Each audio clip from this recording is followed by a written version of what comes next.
Welcome in to the Bonesville Pregame Podcast. Al Myatt joined by Kevin Monroe. Kevin, of course, an illustrious defensive back in his playing days, culminating in 1999 with that outstanding East Carolina football team. And Kevin, of course, now on the Pirate Radio Network and the dad of two outstanding high school football players. And that sometimes occupies his time on game day weekends. But Kevin was on hand this past Saturday, the first game of the season at Dowdy-Ficklin Stadium. And Kevin, the Pirates really took care of business.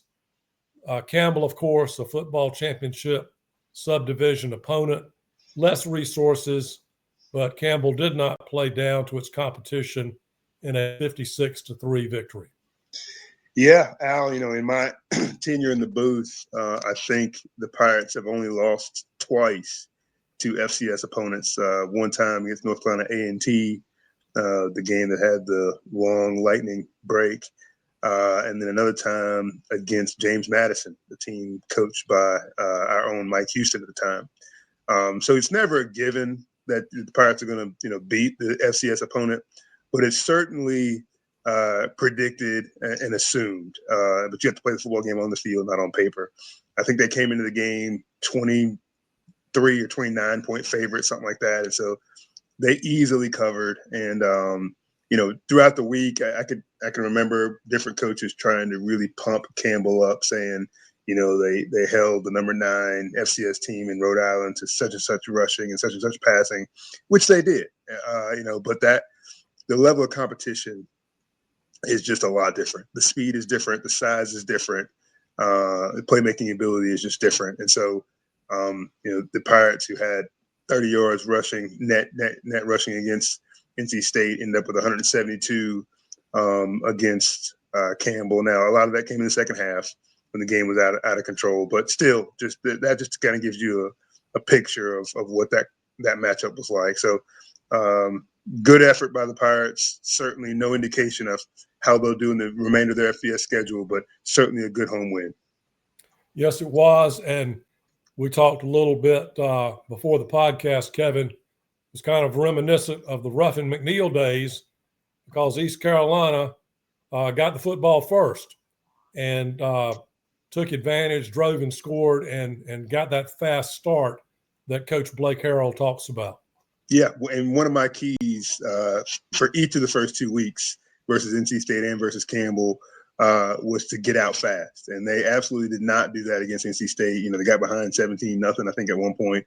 And so I think everybody realized they needed to get on the board quickly, get the crowd involved. And so, yeah, they won the toss and elected to take the football like Ruff used to do, which was pretty cool. And they marched right down the field and got a touchdown. And so that's what you want to do when you take the football first, is to kind of put your stamp on the football game, mix in the run and the pass, and ultimately scored a TD. So that was very good to see them get out to a fast start.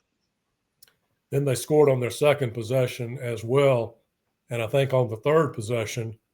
And at one point early in the game, Campbell did drive and helped by some ECU mistakes and penalties, got a field goal, got on the board, avoided a shutout. And Coach Harrell in his news conference on Monday, talked about how ECU contributed to that Campbell drive with some missed tackles and some penalties. But to Campbell's credit, they did make a sustained drive and got on the board there. And East Carolina responded with another score, and then up 35-3 at the half. And Coach Blake Harrell was able to play a lot of players.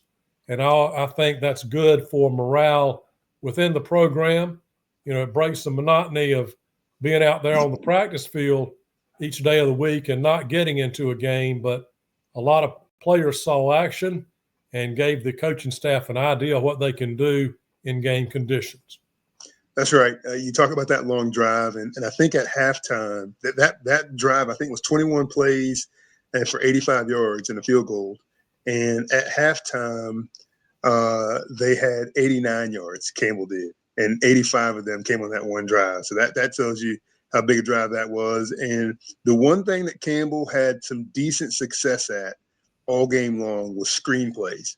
And they had a variety of different screenplays going to the running back, going to receivers. They might have one to a tight end, outside screens, middle screens, bubble screens. They had a ton of them. And when you play against an opponent that is just getting after you at the offensive line, getting upfield, getting pressure in the backfield, screens and draws are a way to offset that pressure. And so whenever they had success, whenever they were able to get a first down, it usually came from a screen. And I think on that drive alone, they connected on 3 or 4 screens to get down the field. And as Coach said, there was some missed tackles.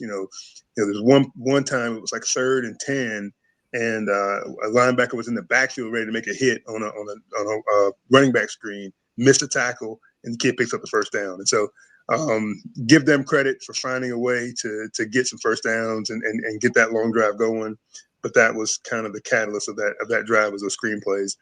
You talk about the young guys playing 35-3 at halftime, and it's a cool thing. When I redshirted my true freshman year in 1995, I couldn't step on the field. If I stepped on the field, it would break my red shirt. But that has changed, and I think that rule change, it's probably been one of the better rule changes in NCAA in a long time, because it allows a player that not to waste a year if he plays in 4 games, no more than 4 games. And so you see a young quarterback like Chasten Ditta, who probably will redshirt this year. They don't necessarily need him. They got both Caden Hauser and Mike Wright Jr. And even Jeter. They don't really need him to play, but he gets an opportunity to come in that game and take the team on a scoring drive, a touchdown scoring drive, a touchdown pass, no less. So get a chance for the Pirate fans to see him, get a chance for the coaches to see him, do that. And so there were lots of guys like that. A couple running backs got in late, 5th, 6th guys on the depth chart got an opportunity to play. Defensive guys were mixed in there. I don't know how many different D linemen and defensive backs we played throughout the ball game. These are the kind of games where you want to get those kids in. Not only that, if you talk about the true freshman guys or the guys that maybe transferred from other schools that didn't play a lot of those other schools, the Campbell game, no disrespect to Campbell, Division I program, but the Campbell game is familiar to them because it's not Alabama. It's not Georgia. It's not some team that's going to just manhandle you. It's a team that they might have saw some of the opponents in high school that have played for Campbell, and that competitive level is not a huge jump for them. So if you put a true freshman in against Campbell, he's not going to be overwhelmed. If he's a good player, he can play in that situation. And so a lot of those guys were able to play and compete, and it's such a good thing that they were able to get those guys in the game. To your point about the red shirt, I saw that Dabo Swinney, the Clemson coach, he's advocating 5 years of college football eligibility. Wow. And I guess that would do away with the red shirt. The clock would just start upon enrollment, and 5 years there. From Campbell's standpoint, I think there's a cumulative effect of playing quality opponents in consecutive weeks on the road. And I look back to when you were playing in 1998. East Carolina went to Alabama, Legion Field, played a competitive game with the Crimson Tide. Andrew Bays will tell you to this day on the conversion kick return that the man stepped out of bounds before he got 2 point for the return. Yeah. But then the following week, you have to go to Southern Miss, if I'm recalling correctly. And that turned into a blowout. Yeah. And, you put forth a really strong effort that first week. You got to go back and try to regroup and go on the road again. And I think maybe that's what happened to Campbell. They did play well early at Rhode Island. They led 17-7. The Rams were ranked number 9 in FCS that week. And then Campbell was not able to maintain the lead. But then they have to come to East Carolina and, falling behind early. And it's just difficult to gather any momentum under those circumstances. Yeah, I completely agree. Just having the opportunity to get on the road twice against opponents, tough opponents, is just a tough situation in general. I think Campbell's biggest issue, at least against East Carolina, was they didn't really have any down the field threats. They didn't have any burners at receiver, and neither quarterback was really accurate throwing the ball downfield. And so they got themselves in a situation where they were dinking and dunking and throwing screens, and everything was right around the line of scrimmage. Everything was 10 yards and in. And so that allows a defense to just completely change their game plan and say, okay, we're going to man you up on the outside, make you beat us. And we're bringing 7-8 guys every time because you haven't shown that you can blow the top off the doors. And so that was a problem for Campbell. And I'm sure Coach Harrell and Coach Aldridge saw that early on and just started getting after him because they really struggled throughout the game to get the ball downfield. So that's something they'll see on film and they'll work on. They'll be better at, and they'll be better off this season for having played this game. Kevin, Pirates play at Coastal Carolina. First time they've been to Conway for a football game. These teams met in the Birmingham Bowl in 2022. East Carolina in Holton Ayler's final game defeated the Chanticleers 53-29. But you talk about two quarterbacks for Campbell, and there's a possibility, I think, that Coastal might put two quarterbacks out there this week. M.J. Morris, who started his career at NC State, and Tad Hudson, who began his career in Chapel Hill. Kind of an interesting quarterback room there, but the possibility of two quarterbacks for a coordinator who coached with Mike Leach at Washington State and Mississippi State. Yeah, the air raid comes to mind, right? When you hear the name Mike Leach, he's kind of the grandfather of the air raid system, the same system that Lincoln Riley and Ruffin McNeil brought to East Carolina way back when Shane Carter and those guys playing football. So, yeah, it's you're going to see some spread offense, but they really want to run the football. They had 245 yards rushing against Charleston Southern. Now, Charleston Southern, obviously, an FCS opponent. Maybe they showed on film they really couldn't do well against the run, and so they kind of had a field day. You know, they Dominic nicely. Their main running back had 9 rushes for 92 yards, a 10.2 yard average. So that just shows you that they were able to be very successful on the ground. Now, only 1 rushing touchdown throughout the day. It seems odd that they had 245 yards rushing and only 1 rushing touchdown. But M.J. Morris, I think, really struggled. He completed 13 of 22 passes, but he threw 3 interceptions.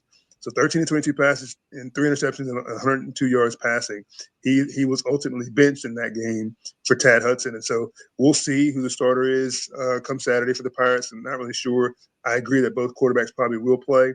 But Charleston Southern takes, Coastal into the fourth quarter, only down 3, which, probably shouldn't happen, against an FCS opponent at home. So I think they would say that they struggled and they're going to have a lot of things to fix this week. But I think you'll see a different Coastal team than you saw against Charleston Southern. The Chanticleers have kind of paralleled East Carolina's schedule to a degree. They were on the road against an Atlantic Coast Conference opponent to start the season. East Carolina was much more competitive at NC State than Coastal was at Virginia. And then East Carolina much more dominant against an FCS opponent at home in week 2 than Coastal was against Charleston Southern. All of that in $1 will get you a cup of coffee, but just comparing those factors, it would appear that East Carolina has the advantage. But that said, they're going into a very unique environment. They had a drone show, I understand, at halftime last week, and had a record crowd there at Brooks Stadium in Conway, South Carolina. And so you bring East Carolina in. They've got some history in baseball very recently in terms of the regional there, and they got the best of the Pirates in a blowout first game, and then a very competitive game and an elimination game for ECU. So I think this is a good series potentially for both teams. And it certainly will be an interesting chapter Saturday night. Yeah, a handful of years ago, I think Coastal Carolina probably had the edge on East Carolina. They were kind of trending upwards, and lots of people wanted to go to school to play there at the beach. They say balling at the beach is their kind of their motto. And I think maybe maybe the transfer portal started to pick away at them. Maybe guys that all of a sudden were going there and playing well decided they wanted to move up and play power four ball and things like that. And so I think that probably hurt them more than it helped. When the Pirates got the better of them in the bowl game, that was kind of their peak. They were starting to come back down to where they had been in previous years at that point. And so I don't know what to expect from them. I'd like to think that the Pirates against Virginia would have been a very competitive game. It definitely was against NC State. And so to see them, lose the way they did to Virginia and then not handle Charleston Southern. I don't know what the line is on this game, but I would imagine the Pirates would be at least a touchdown favorite on the road, if not more. And so, we'll see how it pans out. But I do think Coastal is not what they were a few years back, but they're well coached. It's a program that my son Marcus got an offer from, and so we know the coaching staff. They came over from Liberty several years back. A lot of good coaches there, good facilities, good program. They got a good thing going, but for right now, they seem to be struggling a little bit to start the season. Hopefully, they don't turn it around on the Pirates. Right. The line I saw midweek was ECU favored by 7.5. Okay. And an asterisk really with the Birmingham Bowl. I don't think the starting quarterback played in that game, and I don't think the head coach was involved in that game. I think he was in the process of going to Liberty. Gotcha. And so East Carolina able to take advantage, and they pulled away in that game. They didn't dominate from the get-go there against the Chanticleers in Birmingham, but a very decisive win at the end of the day for the Pirates. Kevin, I guess it's time for that Bonesville tradition, and we'll talk about Kevin's keys to the game. Yeah, I'll start with running the game, running the football, the running game. I think there has been some struggles here early on. London Montgomery has had some success. He had success in the state game. He rushed for 4 yards a carry, but not very many yards. And then in this game, similar, and some of the backups late in the game were able to get good yards. But I don't think the running game has been as successful as they would like it to be. The offensive line isn't sustaining blocks and giving those guys enough room to actually have some nice bursts downfield. And so that has got to change. If they're going to win games in conference, to have an opportunity to win this conference championship, I think running the football has to be important. And I fully expect David Baker to bring that into this game. They threw 44 times against NC State. I think Caton threw for another 35 times alone on his own in this game, this past week's Campbell game, plus the backups obviously threw some passes. So, I don't think they mind throwing the ball so much, but they want to be able to run the ball. So let's start with the run game. That has to be better. Cornerback play in the back end. They weren't really tested against Campbell. Tamir Brown ended up getting the start over Lowry. Reason was the other corner. But those three guys are kind of the guys that have been back there. And Tamir obviously played some last year, has some experience. Those other two guys are transfers, but they've got to be better. They weren't great against NC State. And so you're going to see some more opportunities in this air raid spread attack. You're going to see some more balls get thrown downfield. I want to see these cornerbacks play better. I'm okay with the safeties. I think Tegan Wilk and Jamali Riddle are two very good players. I just want to see coverage in the back end, no deep balls from those corners. And then special teams. I think special teams thus far has been solid. We've been rotating kickers. Conrad this past week, Mozzie the week before. Not sure who gets the nod this week. But we have to be good in the kicking game. We talked about the rotating punters. In a game like this on the road against a group of five opponent that can beat you, you got to be solid in the kicking game. So I just want to see how they do there. Very good, as always. Appreciate the insights, Kevin, and I'll look forward to talking with you next week on the Bonesville Pregame Podcast. Appreciate it, Al.